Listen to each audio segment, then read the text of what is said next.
আসসালামু আলাইকুম। Brain lab বিডির পক্ষ থেকে সবাইকে স্বাগতম।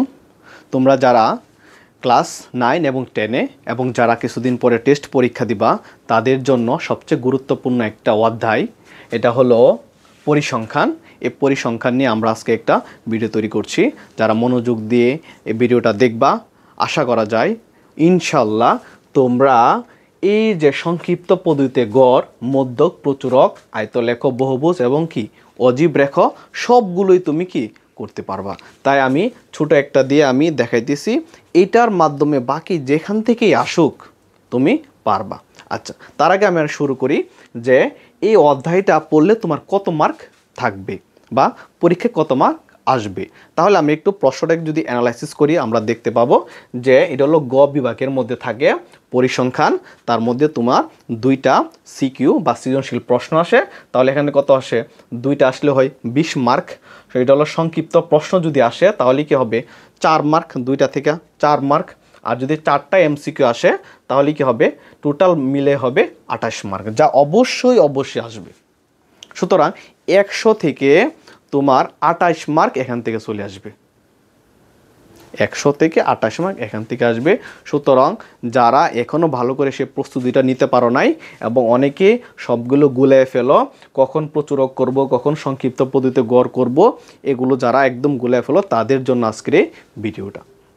ওকে, তাহলে আমরা শুরু করি। সংক্ষিপ্ত পদ্ধতি গড় মানে হলো সংক্ষিপ্ত, খুবই ছোটোভাবে তুমি কি এই গড়টা করবা এবং এই গড়টা খুবই সহজে করা যায়। এটা করার জন্য তোমার একটা জিনিস জানতে হবে, এটা হলো আনুমানিক গড়।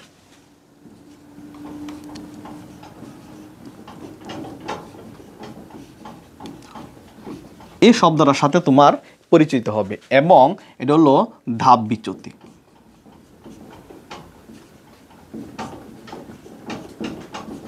ধাপ বিচ্যুতি।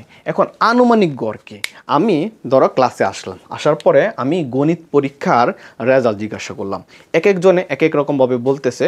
তখন আমি চিন্তা করলাম আমি শ্রেণী ব্যক্তি আকারে মানে রেঞ্জ আকারে 20 থেকে 29-এর মধ্যে কয়জন আছে হাত তোলো। তাহলে দেখছি আমি এখানে 6 জন আছে। তারপর 30 থেকে 39-এর মধ্যে আছে হলো 10 জন, 40 থেকে 49-এর মধ্যে আছে হলো 14 জন, 50 থেকে 59-এর মধ্যে আছে হলো 7 জন, 60 থেকে 69-এর মধ্যে আছে হলো এরকমভাবে 3 জন। এখন আমি দেখতেছি যে 14 জন মানে হলো 40 থেকে 49-এর মধ্যে 14 জন হাত তুলছে। সুতরাং আমার কাছে মনে হইতে পারে যে এই গড়টা অবশ্যই কি 40 এবং 49-এর মধ্যে থাকতে পারে। আচ্ছা, তখন আমার কি করতে হয়? তখন আমি এই যে 39 থেকে 40 থেকে 49-এর মধ্যে যে মানটা আছে মধ্যমান, এই মধ্যমানটা আমি আনুমানিক গড় হিসাবে ধরে নিতে পারি। আমি ফার্স্টে এটা আমি ধরে নিব যে এই মানটা আসলে এটার মধ্যে থাকতে পারে। তারপর আমি দেখব আসলে এই মানটা যে আমি ধরলাম এটা প্রত্যেকটা এই যে এই যে এখানে 20 থেকে 29-এর মধ্যে আছে, এটার মধ্যে কতটুকু পার্থক্য, মানে ধাপ বিচ্যুতি, যে ধাপটা আমি ধরছি যে আমি আনুমানিক ওইটা থেকে পার্থক্য কতটুকু, এটাকে বলা হয় ধাপ বিচ্যুতি। আর ধাপ বিচ্যুতি একটা সূত্র আছে হলো ইউআই সমান হলো xi মাইনাস এটা হলো এ, যে আনুমানিক এ তুমি গড় ধরছো ডিভাইড কত এইচ। ওকে, তাহলে আনুমানিক গড় তুমি এ ধরছো, এটা আইসা তুমি একটা র্যান্ডমলি ধরছো, অথবা একই জিনিসভাবে তুমি যে এই 14 সংখ্যাটা তো বেশি, তাহলে তোমার কাছে এরকম মনে হইতেছে। এবং ধাপ বিচ্যুতি মানে হলো xi, মানে এটার মধ্যমান নির্ণয় করতে হবে।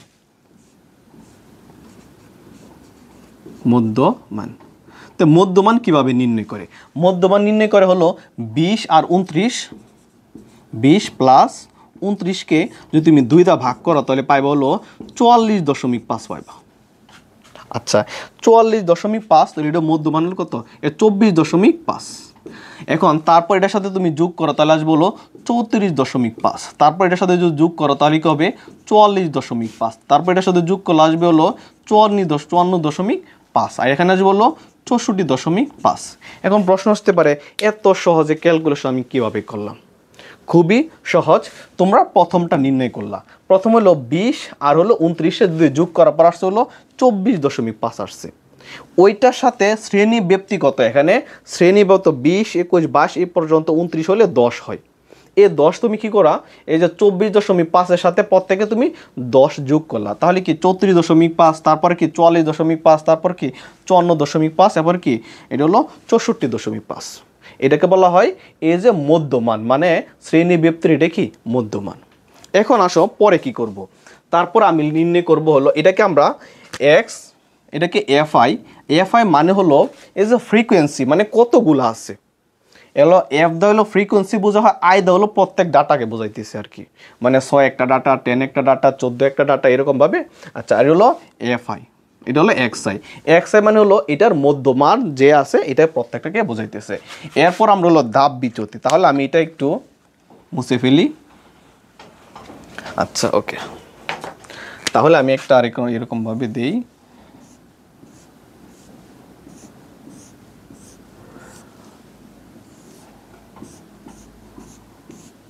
আচ্ছা, এখন আসলে ধাপ বিচ্যুতি, এখানে ইউআই লিখব। ইউআই সমান সমান হলো x I minus A divide কত এইচ। এখন এই যে ইউ এক্স আই মানে হলে প্রত্যেকটা কি এক্স আই, প্রত্যেকটা এক্স আই। এখন এই যে একই এ হলো আনুমানিক গড়, তুমি যেহেতু এখানে সবচেয়ে বেশি হলো 14 বার তুমি পাইছো, তাহলে এখানে তুমি আনুমানিক গড় সমান সমান তুমি এর সমান সমান কত, তুমি কত ধরছো এখানে, তুমি এখানে ধরছো হলো 44.5। এটা তুমি আইসা ধরছো যে আমি এখন ধরলাম। এরপর থেকে আসলে এটা পার্থক্যটা কিরকম, দাব বিচ্যুতি, এটাকে বলা হয় দাব বিচ্যুতি, ধাপ বিচ্যুতি। তারপর এখানে লিখবো ইউআই আর কি এফআই গুণ করব। এই জিনিসটা তোমার ক্যালকুলেটর ছাড়াও নিজে নিজে করতে পারবা। এটা এই কারণে বলা হয় এটা সংক্ষিপ্ত পদ্ধতি গড়, মানে তুমি একটা যা ধরছো এটা তুমি জাস্ট খালি যোগ বিয়োগ করবা। তাহলে সংক্ষিপ্ত পদ্ধতিতে গড় সমান সমান হলো